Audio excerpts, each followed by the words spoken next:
Hello my friends again, this is Eleo and today we're going to talk about different verb tenses. As we discussed in the previous video, a verb is a word used to describe an action, state, or occurrence. So now that we know what's a verb and we also know that the verb represents the predicate, let's get to know more about the verb tenses. The following chart illustrates the proper use of verb tenses. It's a great classification. So we have simple past, simple present, and simple future. We also have past continuous, present continuous, and future continuous, where another word for continuous would be progressive. And finally, we have past perfect, present perfect, and future perfect. Well, I need to make it simple for all of you. Therefore, I decided to have a scope. And to do that, I looked at my chart horizontally, where today we're going to talk about the past tense.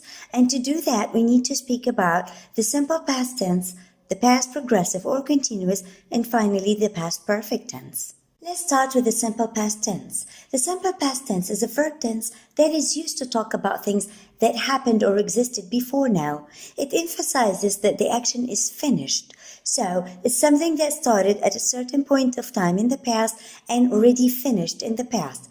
An example would be if I say, Talia entered a hula hoop contest. Or another example would be if I say, Iyed won the golden medal. The past continuous tense is a verb tense that refers to a continuing action or state that was happening at some point in the past. The past continuous tense is formed by combining the past tense of verb to be, such as verb was or were, with the verb present participle, which means the infinitive form plus ing.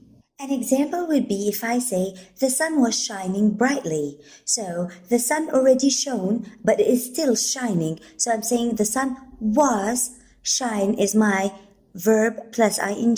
So, the sun was shining brightly. Another example, if I say, I was looking forward to meet you. So, here I have my verb look plus ing. And finally, we're going to talk about the past perfect tense, which is a verb tense used to talk about actions that were completed before some point in the past. And we should know that a perfect tense should have verb to have plus the past participle. But here we're talking about past perfect, so we're going to use had plus the past participle. So an example would be if I say, if I had eaten my breakfast, I would have worked out. So here, the perfect tense is in had eaten, had plus the past participle. Another example would be if I say, I had cleaned the floor after the cats left. And now let's look back at our chart and wrap up what we were talking about. My simple past tense is extremely easy. I'm only using the past form of my verb. And for my progressive or continuous tense, I'm using the past form of verb to be plus my verb plus ing. And finally, for my past perfect tense, I'm using verb to have in its past form, which is had plus past participle. I hope that you've enjoyed our class today and that you're going to join us for the upcoming ones. See you later. If you like our video, please subscribe to our YouTube channel. Also follow us on Instagram and like our Facebook page. Thank you.